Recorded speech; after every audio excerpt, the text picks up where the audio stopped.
Aujourd'hui, j'ai envie de te parler de 3 grandes erreurs majeures qui vont freiner ta croissance d'entrepreneur. Et surtout, tu connais la maison, comment est-ce que tu peux les corriger sans t'épuiser ni perdre en clarté.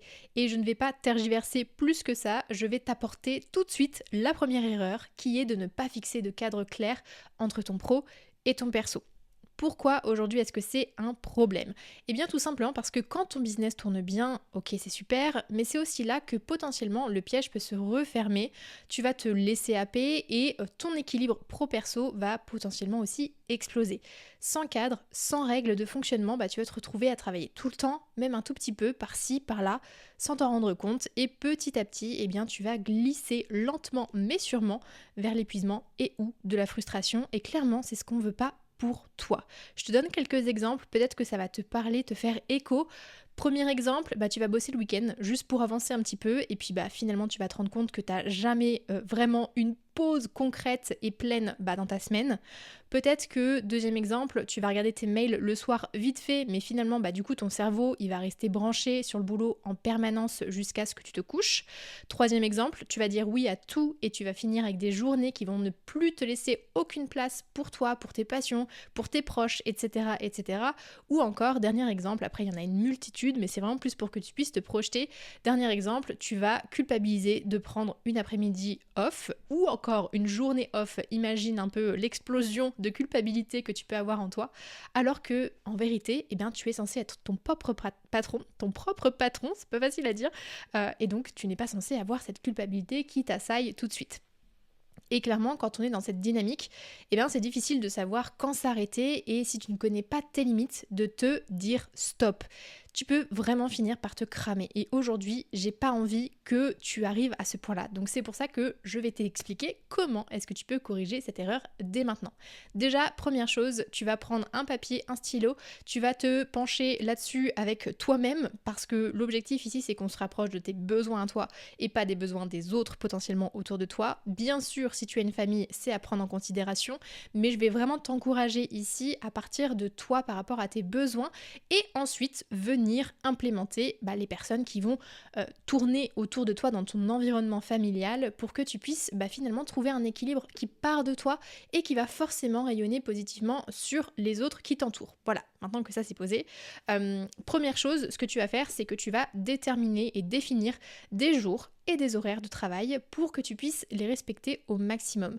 Je dis au maximum parce que on sait toutes et tous qu'il peut y avoir des choses qui sont inattendues et il faut faire avec. Donc on fait en sorte de poser des règles qu'on va essayer de garder un maximum de fois possible, mais il est possible que des fois ça ne fonctionne pas et c'est totalement ok aussi. C'est important d'avoir aussi cette flexibilité.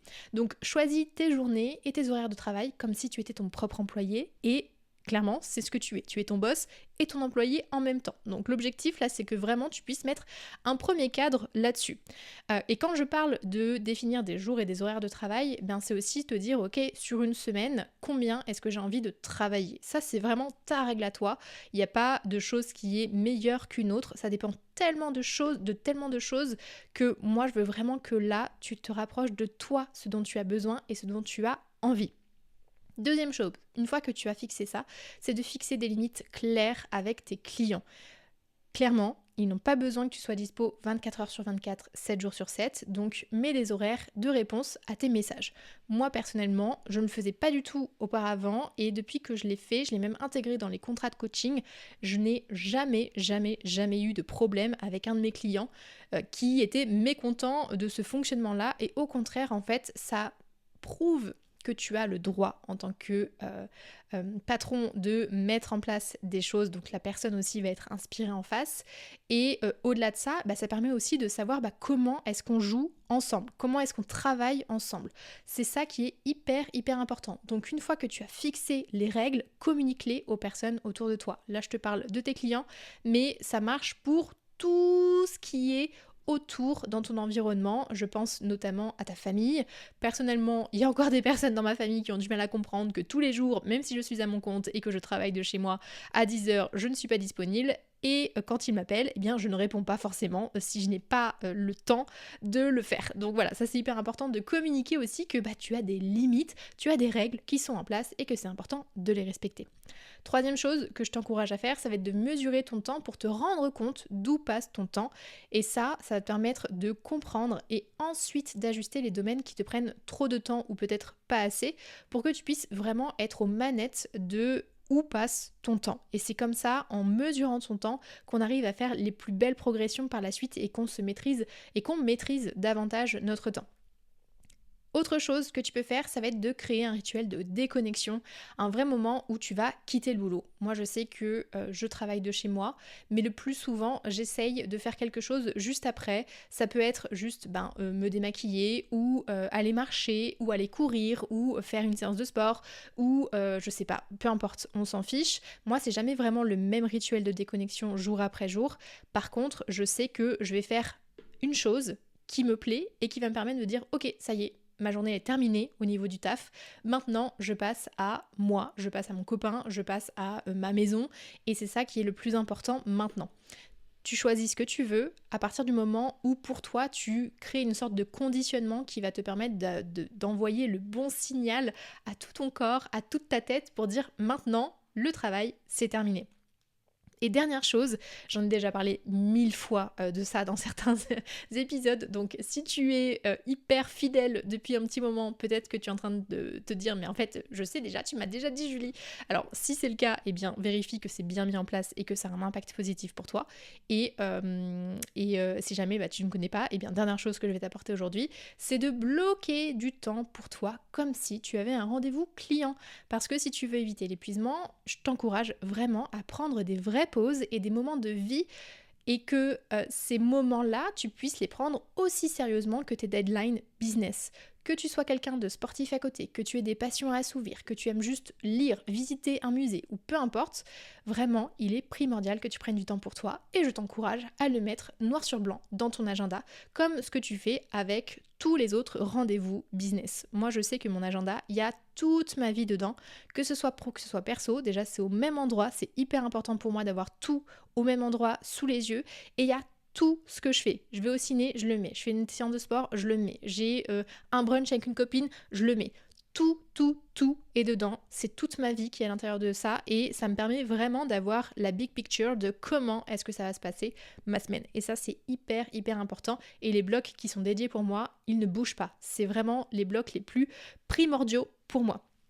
Ton call to action par rapport à cette première erreur, eh bien ça va être de prendre 5 minutes dès maintenant. Tu peux mettre pause sur l'épisode pour décider aujourd'hui d'un cadre clair entre ton travail et ta vie perso et de t'engager à le tester sur la semaine à venir. Et si tu vois que ça fonctionne, eh bien tu perpétues. S'il y a des choses à ajuster, tu ajustes. Et s'il y a des choses qui ne fonctionnent pas du tout, tu arrêtes et tu essayes autre chose. Mais l'objectif, c'est que tu puisses trouver la meilleure recette pour toi.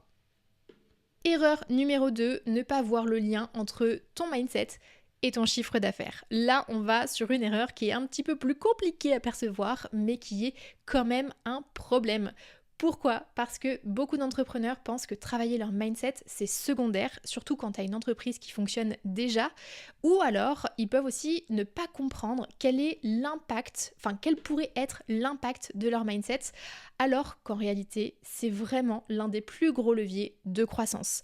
Si aujourd'hui tu te dis que le mindset, c'est bien, mais c'est pas ce qui va me faire rentrer de l'argent, eh bien tu passes vraiment à côté d'un facteur qui est déterminant pour toi parce que ta manière de penser et ta posture vont impacter tes actions et tes actions vont impacter directement ton chiffre d'affaires. C'est aussi simple que ça, mais si tu ne l'as pas en tête, ce schéma-là, eh bien forcément tu ne vas pas pouvoir l'exploiter à son plein potentiel.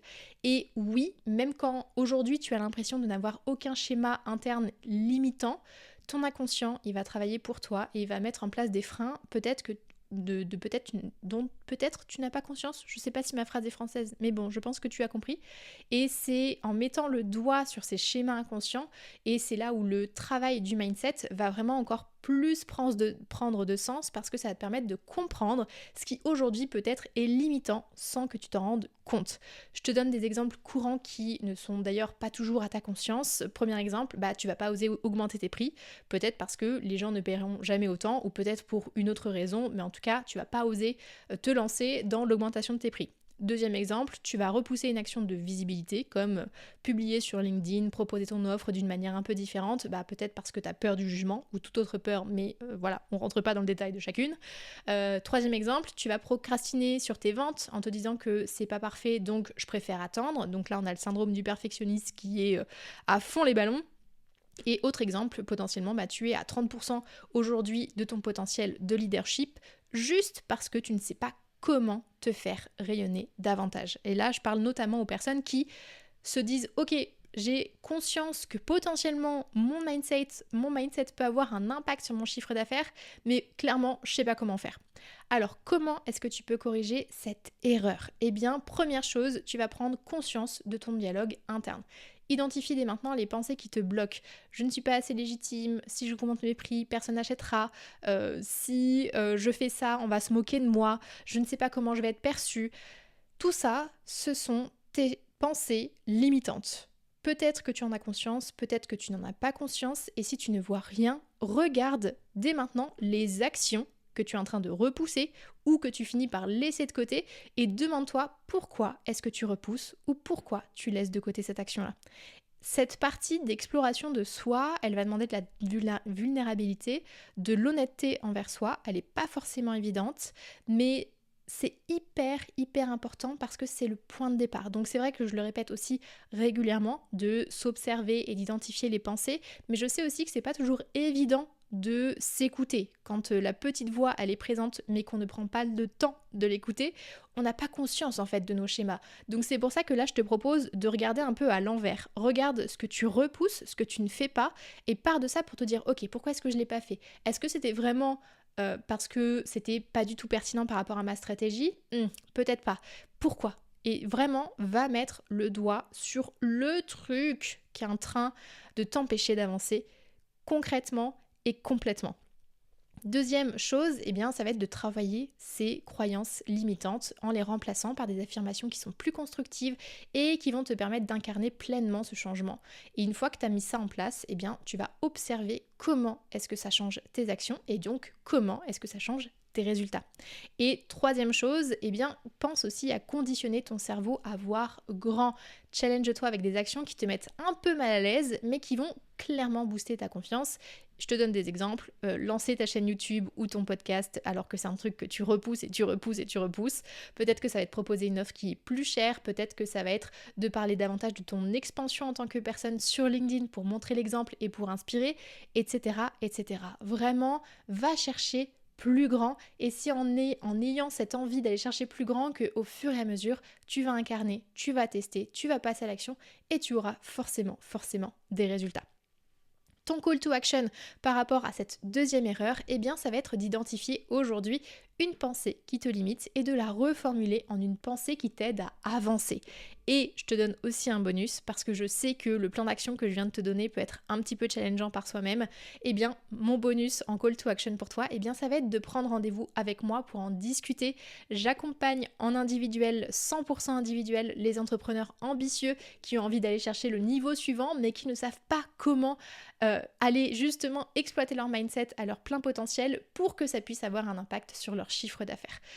Je te le rappelle, à deux, on avance beaucoup plus vite et beaucoup plus loin. Donc clairement, si c'est quelque chose qui te tente et que tu as envie d'explorer un petit peu le sujet, réserve un appel, c'est gratuit, c'est sans engagement et ça permet vraiment pour toi déjà de te rendre compte de ce que tu peux faire rien qu'avec ta tête, ton mental et ta propre personne. Erreur numéro 3, ça va être de trop vouloir te diversifier par peur de manquer notamment. Pourquoi est-ce que c'est un problème aujourd'hui ? Quand tu es entrepreneur, c'est tentant de créer plein d'offres différentes pour toucher plus de monde et assurer ta rentabilité. Mais souvent, ce besoin de diversification, décidément aujourd'hui il y a des mots qui passent pas, ce besoin de diversification, il vient de la peur du manque ou de la peur de ne pas être assez, par exemple. Il peut y avoir d'autres possibilités. Et le problème, c'est que tu vas finir par t'éparpiller au point de ne plus savoir où donner de la tête. Et si toi, tu ne sais plus où donner de la tête, tes prospects, ils ne savent plus non plus. Quelques exemples courants que je vois très souvent, peut-être que tu vas lancer une offre de coaching, puis une formation en ligne, puis un programme d'abonnement, etc. et qu'au final, il n'y a rien qui est vraiment rentable, ou alors elle se marche sur les pieds, ou alors tu fais de l'ombre à l'offre qui, elle, fonctionne bien. Deuxième exemple, tu vas accepter des missions à côté qui ne sont pas forcément alignées avec ton cœur de métier ou avec ce que tu as réellement envie de faire, juste pour que tu puisses toi te rassurer et avoir une entrée d'argent. Et troisième exemple, peut-être que tu changes régulièrement de cible ou d'offre en espérant que ça marchera mieux ailleurs. Alors que pourtant, ton business aujourd'hui, il fonctionne déjà bien et qu'il y a des choses qui te permettent de rentrer de l'argent. Alors, comment est-ce que tu corriges cette erreur? Déjà, je te recommande vraiment d'identifier ton offre phare, celle qui te rapporte le plus et qui est la plus alignée avec toi. Et fais un vrai focus dessus pour déterminer comment est-ce que tu peux l'optimiser pour améliorer ta rentabilité et ton temps. Je suis certaine qu'avec ce qui fonctionne déjà chez toi, tu as moyen de gagner plus et ça au niveau financier, mais aussi au niveau de ton temps. Donc ça, c'est hyper important que tu puisses déjà t'assurer d'optimiser ce qui existe déjà. Deuxième chose, ça va être de structurer ta stratégie de diversification. Ok pour ajouter des offres, je ne suis pas de ceux qui disent qu'il faut y avoir une seule offre pour toute la vie parce qu'autrement on se ferait chier notamment.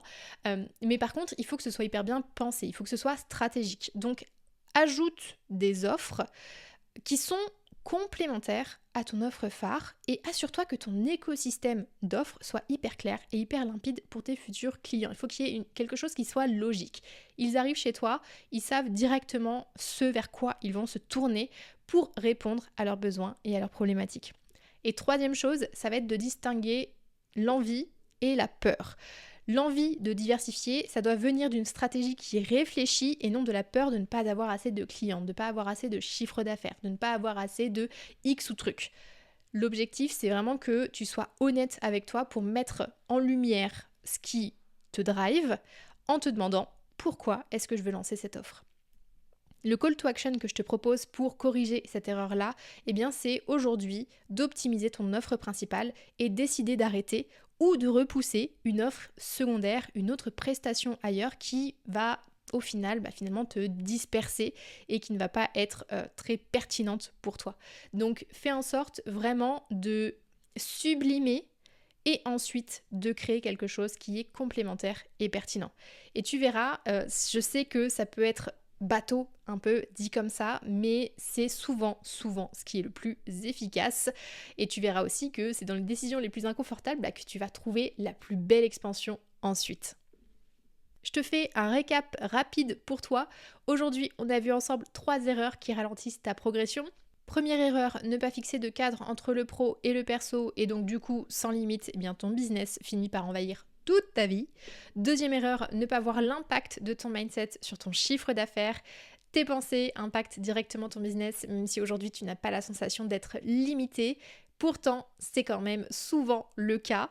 Et troisième erreur, c'est de trop vouloir te diversifier par peur du manque ou par peur de ne pas être assez ou par toute autre peur. Et l'objectif, ça va être de te focus sur une offre solide avant d'en créer d'autres qui soient complémentaires. Voilà, j'espère que ce petit épisode aura pu te remettre un peu les idées en place si jamais tu étais en train de commencer à t'éparpiller dans tous les sens. Si jamais ça t'a parlé, si tu as envie d'échanger sur le sujet, tu peux m'écrire directement sur Instagram ou sur LinkedIn ou prendre un appel, comme je te l'ai dit tout à l'heure. C'est hyper pertinent pour toi qu'on puisse poser tout à plat et qu'on puisse se rendre compte des choses qu'aujourd'hui tu peux améliorer pour que tu puisses vraiment avoir une expansion qui soit maîtrisée, qui soit saine, qui soit sereine. Je te dis à la semaine prochaine pour un nouvel épisode. Ciao!